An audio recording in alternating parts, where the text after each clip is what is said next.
Shalom. I'm gonna do this quick video. Well, I don't know how quick it'll be. Just trying to go over a few things that have come to my attention and things that I've been thinking about, and things I've been seeing. A lot of people are covering a lot of interesting subjects on YouTube now. And one thing that's very encouraging to see is that it would seem that our people, though we don't all recognize ourselves as Israelites, we are starting to, as a majority, recognize that this is something that we have to stick together in. We cannot allow divide and conquer tactics to work against our people anymore. It would seem that many of the black gatekeepers are having a very hard time. You know all their different names, of course. What is her name? Gayle King, the whole thing with her and Lisa Leslie. And it's just a lot of stuff. Snoop Dogg sounded off about it. And, a lot of people congratulated him for that. Then he later turned around and kind of took a little bit of the heat out of his original statement. One thing that we have to be careful of is that we have to understand that everybody of our people, every one of our people, who have been given the limelight, who have been given access to Hollywood and everything like that, been in movies, on television shows, mainstream rappers and stuff like that. Every last one of these people are most likely tainted. So yes, Snoop Dogg, the things that he said towards Gayle King because of her questioning was appropriate, but we have to understand that the way these people play this game, they will put on a show in front of you in order to get you to support or vest your interest into their designated black people of importance. So we shouldn't overlook that reality, that tactic. This whole thing between Gayle King, Snoop Dogg, and Leslie, and even Kobe Bryant's death. This all could be some elaborate hoax, elaborate scheme to set up something else. To set up, it's like chess. I keep on referring to it like chess because in chess, your ultimate goal is not achieved via one or two moves. Your ultimate goal is achieved maybe 30, 40, 50 moves later. So it's a very intricate process. So that's how we have to look at it. We have to look at what could come of this. We have to have that forward thought. What could come of it? What might happen? How could these people use this to their advantage? That's how we have to think about everything that we see, everything that makes it into our minds, particularly when it's concerning Israelites who we know have played the game, if you know what I'm saying. They've taken the oath. They've seen things. They've been told things. So just because they might all of a sudden, today, tomorrow, start saying all the things that we like to hear, it doesn't mean that we should lower our guards in regards to them. And a good example of that would be this ongoing metamorphosis going on with Dwayne Wade's son. Now, I'm not a believer in coincidences. And so when I noticed that this Dwayne Wade and Gabrielle Union Gatorade commercial, I believe it is, continually plays. I mean, almost every commercial break, they have this commercial running. Dwayne Wade is becoming a more known name, particularly when it comes to sports announcing positions. I think he's secured himself a spot on TNT sports announcing, you know, during the basketball games, along with like Shaq and several other people. So it was seen that Dwayne Wade is starting to be given opportunities. Now, is it a coincidence that he's being given these opportunities while at the same time he and his wife are supporting their son transition into a woman? You see, I mean, you can see how this can be used. You know, D Wade and his wife, Gabrielle Union, being used as being presented to us as the poster children, for what the new black family looks like. The new black family is a family that is tolerant of all this gender confusion, and they're supporters of the LGBT. And to cement this notion into our minds, they'll ensure that this new black family is extremely successful. So that right there is an example of what I'm saying, how these people, everybody that has been in the limelight, from sports athletes to movie stars to musicians, we have to be careful. Because we are I believe in one of my other videos, I said explicitly, it was the video regarding the end of the 400 years. And I explicitly said, what should we expect to see now? And I explicitly said that we are going to see people being elevated. We're going to see our people being put into higher positions, being featured in more commercials and things like that. And the whole purpose of all this is not to uplift us as a people. No. It is conditioning. It is to get us to not want to return to the Most High. Because when you consider, if you ask any number of Israelites, those of us who are aware of our heritage, what is one of the main reasons why we want to return to the Most High, and we will point out all of the hardships and the lack of fairness and the problems that we have experienced here amongst these Gentiles. So, what these Gentiles have figured to do, they have figured to try to alleviate those problems.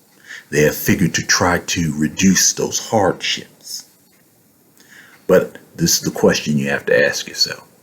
If you are in prison, does it matter if you get moved from the maximum security ward of the prison to the minimum security ward? Is that all you really truly want? It's for the guards not to look at you as much as they normally do? Is that all you truly want? You just don't want to be locked in your solitary confinement quarters all day long? You know, as long as they let you walk around outside for a few hours each day, you're happy, right? You know, as long as the guards aren't harassing you every day, 24 hours a day, they only harass you 8 hours a day now, They don't harass you 24 hours a day anymore. Now they'll just harass you 8 hours a day. Is that enough? That's what you have to ask yourself. Is that all you want? Is a softer prison sentence? Or do you want to be released from the prison completely? See, the best that they can offer us is a softer sentence in the same prison. They can't offer us a release. Only the Most High offers that. But what they can offer you is a easier prison stay. So that's going to be a problem for some of us. Some of us are going to have to really mull over that. Is that all we truly want? As you're happy as long as they give you a Ferrari. Everything's okay as long as you're given some type of high class treatment, even though you're still in jail. So for some of us, that ain't good enough. But I have a feeling for a lot of us, that's all they really want. Separating the wheat from the chaff. Okay, so next up, this Wuhan virus could be something to concern yourself with.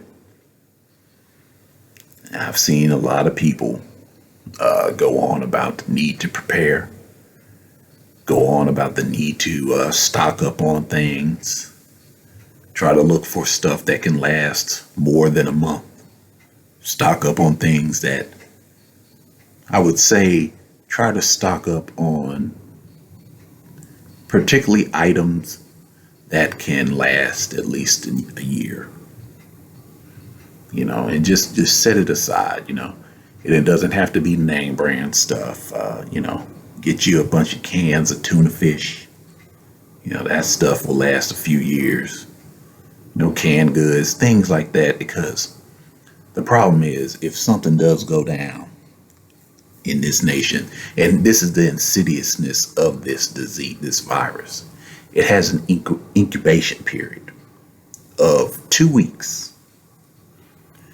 And during this period, there are no symptoms.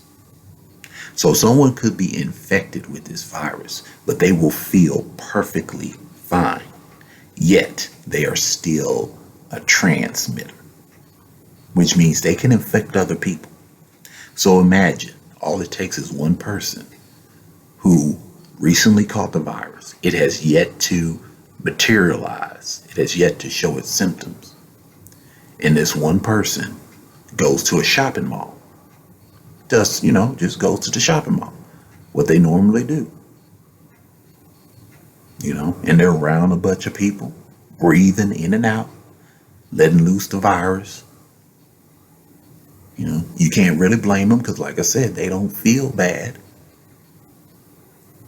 And so they're infecting a number of people in that mall. And then that's really, when you talk about something that can create a pandemic, a virus like this is what you're talking about. It's very stealthy. And I believe things like that are by design. I do not believe that this is a natural occurrence. It is either by design by these Gentiles, it's something else that their crazy asses have cooked up, or it is something that the Most High has released. But either way, this virus is the result of intelligent design. No doubt. That 2-week incubation period is all I need to know that this is by design, because that is that makes this virus the perfect pandemic.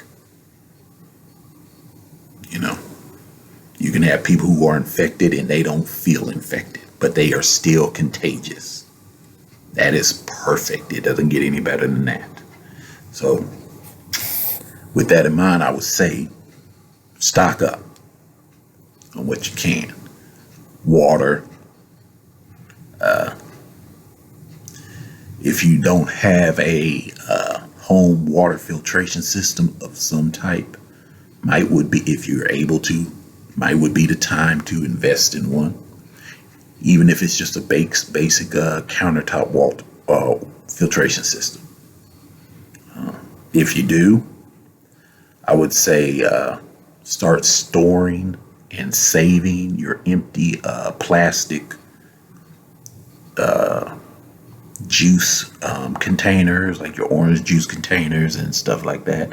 Save them, clean them out, wash them out, and start storing up some of your filtered water in that. You know, you want to have, I don't really know what the, how much water per person people recommend in terms of prepping, but I would say maybe shoot for maybe 20 gallons, maybe 20, 30 gallons, who knows?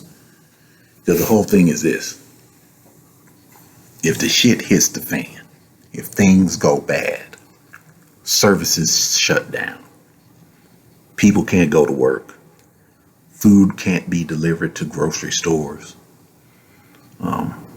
hell, people may not even be able to go to work to man the water filtration systems and the electric companies. Who knows how long stuff like that will last without human involvement? So it's stuff like that you have to consider. The longer you can sustain yourself without all the normal comforts of civilization, the better off you'll probably be when things like this happen. Also, naturally, you should have a means to protect yourself. And yes, that means firearms and bullets, a lot of them. Don't fall into the whole scary, guns are scary mindset. No, people are scary. Guns are inanimate objects. People are scary. And there was something else I was considering about this virus, and this is related to vitamin D. Now, I used to be very big in vitamins and researching their effects on the body and why your body needs certain vitamins for this and this and that and that. That used to be what I used to do my internet research on. You have people who do their internet research on, that spend their time researching about the secret societies. They spent their time about researching about, all this different stuff.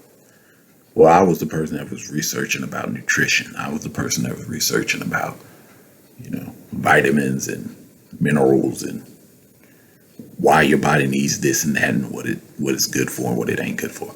And the one thing I remember is that when it comes to vitamin D, there's a counter to it. There's a balance to it called vitamin A. Now, the reason why I think this is kind of important when it concerns the virus, Wuhan virus, the coronavirus, is that this virus is a respiratory ailment, which means it attacks your lungs. And I assume that it attacks your lungs, its prevalence to attack your lungs is increased if your lungs' natural defenses, particularly the mucous membranes in your lungs, if they may be thin or weak and stuff like that, stuff can enter in more effectively. Well, I do remember during my times of research that when it comes to the protective layers within your lungs, the mucousy protective layers within your lungs, the main vitamin that plays a role in the overall health of those layers is vitamin A. Not vitamin D, but vitamin A. Now, the reason why I mention vitamin D, and that this is important, is that there are special transporters in your body that that are responsible for transporting, and there are special cell receptors in your body too. They're responsible for receiving these two vitamins. But it is kind of a balancing act, which means that if there is too much of one vitamin in your body, the other vitamin loses effectiveness. So if there is too much vitamin D in you, vitamin A loses effectiveness. If there's too much vitamin A in you, vitamin D loses effectiveness. So they balance each other. Life is balance. And this is a good example of that. Too much of one thing can hurt you. Now, we've heard a lot about vitamin D. In fact, when it comes to vitamin D, it would seem that typically when it comes to mainstream media, they would refrain from saying anything about vitamins. They would refrain from praising vitamins for being able to do anything, except when it came to vitamin D. I'll never forget this, and I thought it was so strange. Even people like Oprah Winfrey on her show was proclaiming the benefits of vitamin D.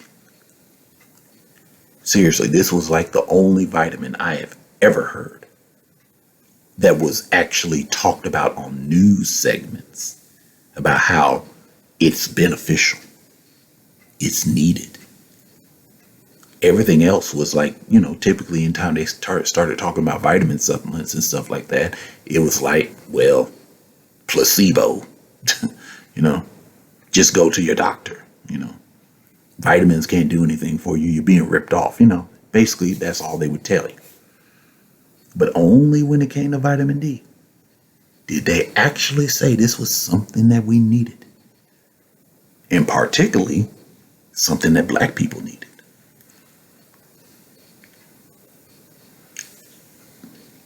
I thought that was strange. But now when I'm considering this coronavirus, I start to look back at that campaign. I start to look back at how vitamin D was being sung praises by sources that always seem to hate on vitamin supplements. All of a sudden, they loved vitamin D. And now I'm thinking about the balance between vitamin D and vitamin A, and how vitamin A, out of these two vitamins, which one would actually have some type of protective effect. If any one of them, if either vitamin D or vitamin A has some type of, out of those two vitamins, if one of them were to give you some type of protection against a respiratory virus like this corona Wuhan virus, it would be vitamin A. So you see what I'm trying to say here. You see what I'm trying to link together. Perhaps the whole vitamin D campaign was a means to weaken our resistance to this virus. Remember, chess, something that was done, they start these moves years ago. When I'm talking about this whole vitamin D campaign, this was back in like 2010, I believe. That's when they were singing the praises of vitamin D. And here we are, 10 years later, on the verge of perhaps a global pandemic from a respiratory ailment. Something that you would need your natural defenses in your lungs to be as healthy as possible against. which means you cannot be short or deficient on vitamin A.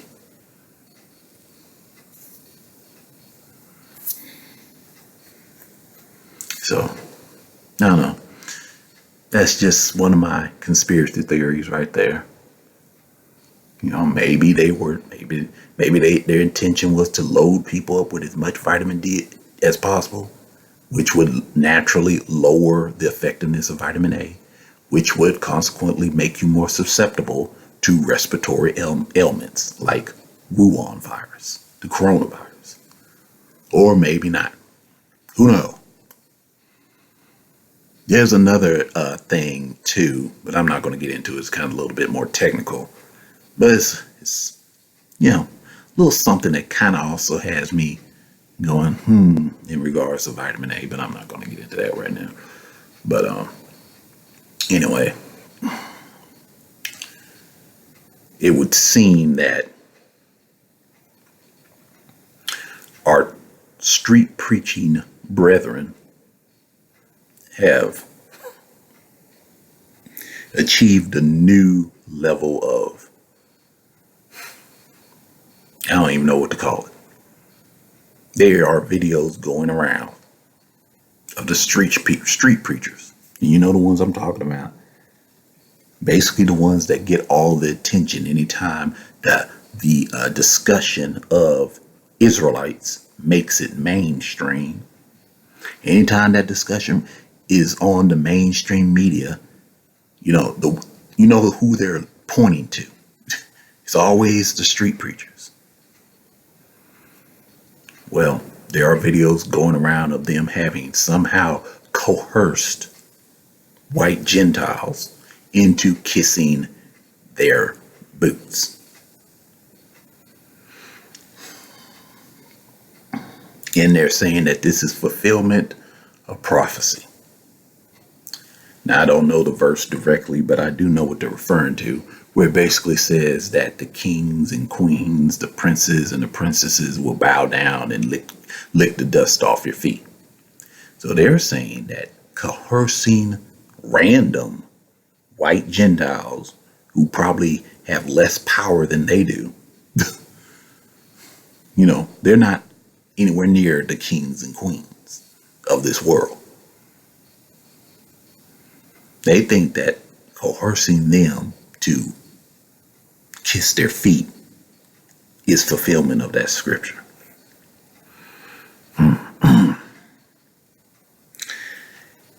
I mentioned several times my suspicion regarding these street preachers, and I believe this is just another incident that confirms it. Of course, the people who are mainly talking about these videos are white Gentiles. So it's one of those things where if it doesn't look real, it probably isn't. I don't believe that they have successfully coerced any white Gentiles to do this. I do believe this is an act. I do believe this is further proof that these street preaching groups are controlled. I noticed that they all heavily, and I mean heavily, adorn themselves with typical Jewish paraphernalia. They have the Star of David printed all over their clothes, and that Star of David has nothing to do with David. It has nothing to do with the righteousness of Israel. That is something that these Ashkenazis came up with, and them Sephardis came up with. Gentiles, in other words.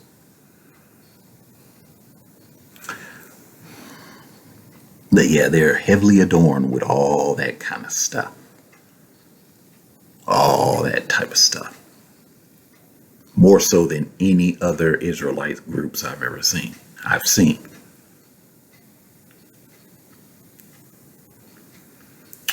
So I have no doubt that these people, whether they realize it or not, and probably most of them don't, they probably, you know, young men looking for something to be part of, and it provides them with that.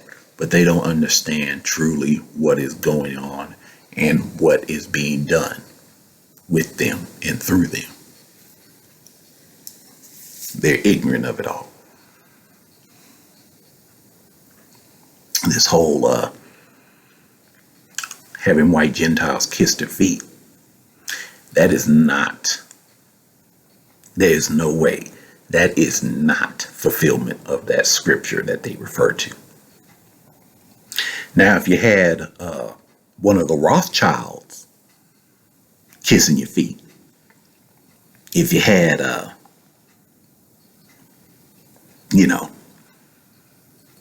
if you had Michael Bloomberg kissing your feet,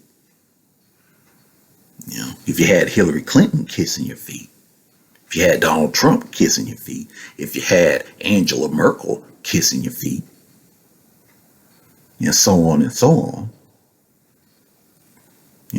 all these people who are high on the totem pole in current civilization, then maybe you're talking about something. But managing to get random people who walking down the street to kiss your feet and claiming that that is confirmation and fulfillment of scripture, that tells me one or two things about you. Either you are very, very easy to please, and you truly do not believe in the awesome power of the Most High.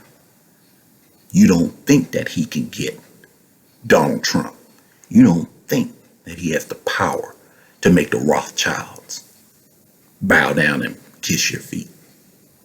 The only thing you think that he can do is get some random Gentiles, 9-to-5ers, middle class people to do that. That's the limit of his power that you perceive. Or you and those Gentiles are just part of a elaborate hoax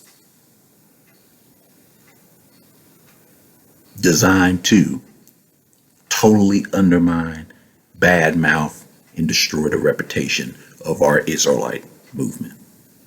It's one of those two things. That's all it is. So, more shenanigans and antics from the street preachers. What's new, right? Stumbled upon a interesting video, and it was a very short segment in the video, but it got me thinking, and it really kind of interested me what they were saying, what this individual was saying. Basically, what he was saying, he was referring to a secret society, or the secret societies in general. He did not specifically name which one, but he just went on to address and state what their theory is in regards to the Most High, in regards to the Bible. Now, basically what he said this particular secret society believes is that they admit that the name of the Most High is indeed Yah, that the name of the God that created the earth is Yah. That's what they admit to. But they say that this particular God is a very hateful and vengeful God. That's what they say about him. That's what they believe about him. And they say that when it comes to, well, they also claim that this particular God, Yah, the one that's referred to in the Tanakh, that created the earth and man and everything on it, they claim that this particular God is being imprisoned, is frozen in the Antarctic beneath the ice. That's their belief, that YAH is frozen beneath the ice in the Antarctic. That's what this particular secret society, I don't know which one it is, whichever one this guy was referring to, I don't know. But this is what they believe. That the God of Abraham, Isaac, and Jacob, the one that created the earth, the one that's referred to continuously in the Tanakh, is sealed away underneath the ice in the Antarctic. Now they go on to state, well, he goes on to state that their belief also is that the God of the Old Testament, Tanakh, is not the same God referred to in the New Testament. Now, I've heard this theory before, that the Bible actually is talking about two separate gods. The one that Jesus Christ is referring to in the New Testament, the God that he's referring to, is not the same God of the Old Testament. I've heard this theory before. In that he says that this is basically what that secret society believes. Now, of course, this particular God, according to the secret society, is the good God. This particular God is, according to them, the God over YAH. That's what they claim. They claim that the God in the New Testament is a greater God than the God in the Old Testament.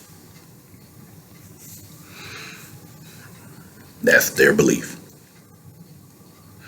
They do not go, he says, they guard the name of the God in the New Testament. They do not reveal his or hers name. You know, but that's their belief. This particular God in the New Testament, the one that Jesus refers to as God, is a different God from the one in the Old Testament. You know, the one of that we worship, YAH or Yahuwah. You know, and that the God of the New Testament is over the God of the Old Testament. Now, I don't know, again, like I said, I don't know what secret society this is that he was referring to. Was this is this what the Freemasons think? Is this what the Illuminati think? Is this what the, you know, whoever else there is, you know, I don't know. But apparently there is some secret society out there that this is their belief, their line of thinking. And it got me thinking about something. Two things. One, we know that many important people, and I use that in quotations, have gone to the Antarctic for some reason. Barack Obama went there. Various people have gone there. You know. Now we're told that they went there to basically see the effects that global warming, climate change has had on the planet. You know, to see that the ice sheets are melting away and blah blah blah blah blah blah blah blah. Which I find strange, because why would you have to go there to see it? I mean, if somebody tells you that's what's happening, okay. Last time I read about it, the Antarctic isn't the most hospitable place on this planet. So why would you just want to go there just to see something melt? Hell, take some pictures of it, send it to me. Okay, I see it. You know, but many people, many high-ranking people on this planet have taken that trip to the Antarctic. Now, there's also been a lot of conspiracy theories revolving around the real reason why they've gone there. Some people believe that there's an alien spacecraft or something like that hidden underneath the ice, and the elites go there to see it or something like that. But after hearing this little theory from that one of these secret societies have, I have to wonder, just throwing it out there, What if, hypothetically speaking, they are telling the truth in regards to YAH or something related to the Most High being frozen beneath ice? And what if these people go, the real reason why they go to the Antarctic is to see this, to see proof that the Most High is real? You know? I mean, it was just something. And then there's another thing when it comes to the global warming. What if, now this is just kind of out there, but what if the real reason why these people have a hard on against global warming is because they do not want that ice that the Most High is sealed away in to melt away and thus free him? What if that's the real reason to stop the planet from warming up? Because if that ice that is supposedly sealing away the Most High were to melt, wouldn't that free him? You see? You know, I'm not saying any of this is true, but I just find it interesting that they believe that the Most High is sealed away underneath the ice in the Antarctic. And when it comes to the global ice melting away, these people in high positions, the media and everything is always pointing to the Antarctic as the sign, the proof that we need to do something to stop the world from heating up. So much so that these people are starting to devise plans. So they claim. But they're devising plans to use chemtrails. Yes, they are admitting that chemtrails are real. The only thing is that they're claiming that they have yet to use them. But I had theorized a few years ago that this was going to be the way that they would reveal chemtrails to the world. That they would reveal to be using chemtrails to prevent the world from heating up, to fight global warming. And that's exactly what they're starting to throw out there. They're starting to say that, we need to spray stuff in the air that will block the sunlight. Now, like I said, if you've been following chemtrails, you already know that they've been doing this whole time. But we're in the era of revealing. So this is how they choose to reveal it to you, as if it's a program that they want to start doing. This is how they're revealing to us that chemtrails are real. See? But, it all factors in together with my little conspiracy theory right there. They're attempting to prevent the planet from heating up so that ice that has imprisoned the Most High doesn't melt away and free him. You see? Anyway, like I said, this is just something, little hypothetical scenario, using whichever secret society this is that believes this, using their theory, and just I'm factoring in chemtrails, I'm factoring in global warming, I'm factoring in this unusual fascination that very important people seem to have with the Antarctic. I'm just factoring all that in. I'm not saying any of this is true. I'm not saying I believe any of it. But apparently someone or some group of people believe this theory.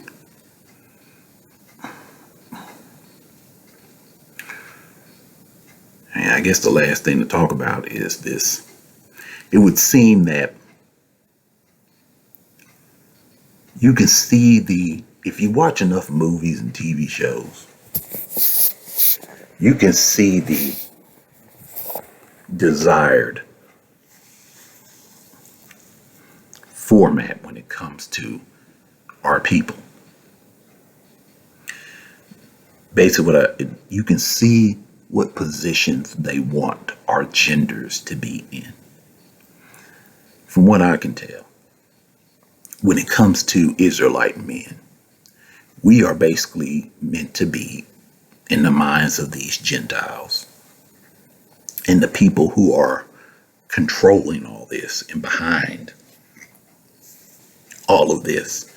Israelite men are basically meant to be the attack dogs and guard dogs. We're the ones who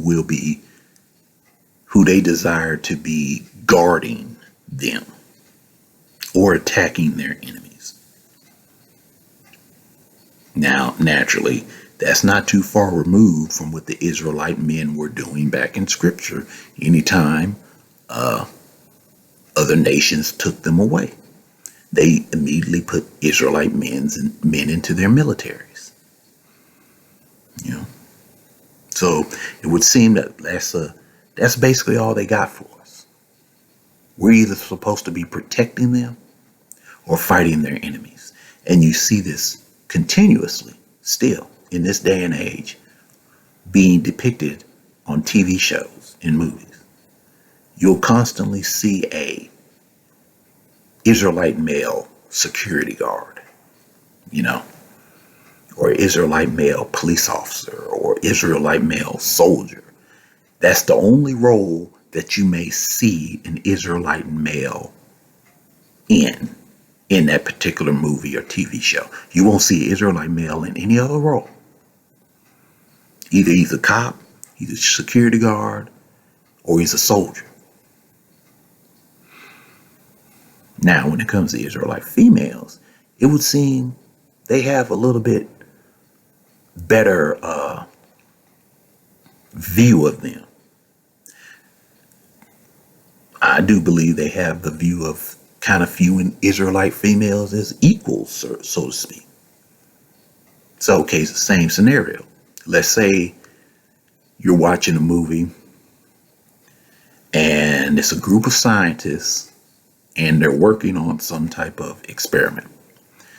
Let's say it's some type of military experiment.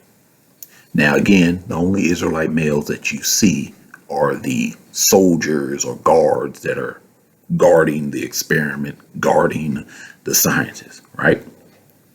But you may see an Israelite female who is actually one of the scientists. And she might actually have more than just one or two lines to speak. Now, basically what that's showing us is that they view a desire, at least. They have the desire, at least, to place Israelite females on the same pedestal as them. Almost seeing Israelite females as equal to them. But when it comes to Israelite males, we're just fodder. We're just mindless drones to attack and kill something if something needs to be attacked and killed. So that appears to be the hierarchy that they're gunning for. Israelite females basically being the brains, if you will, and given the same considerations as white males, while Israelite males are just the dumb brawn, just the attack dogs, just the guard dogs.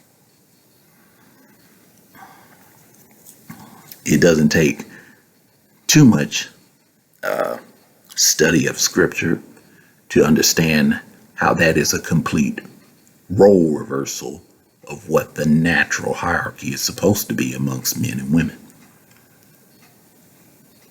And we see a lot of that with these Gentiles. We see a lot of that with their overlords, where they are basically doing everything in reverse to what Scripture says.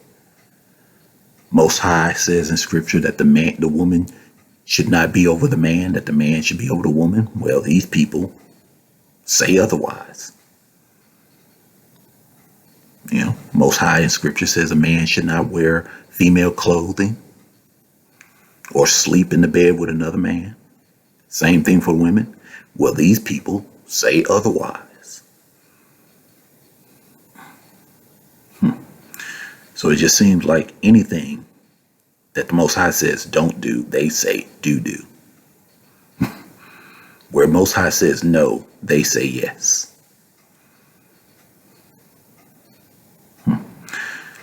Well, I don't know about everyone else, but I do know this. If the Most High is indeed in prison in a block of ice beneath the Antarctic, global warming can't happen fast enough. Shalom.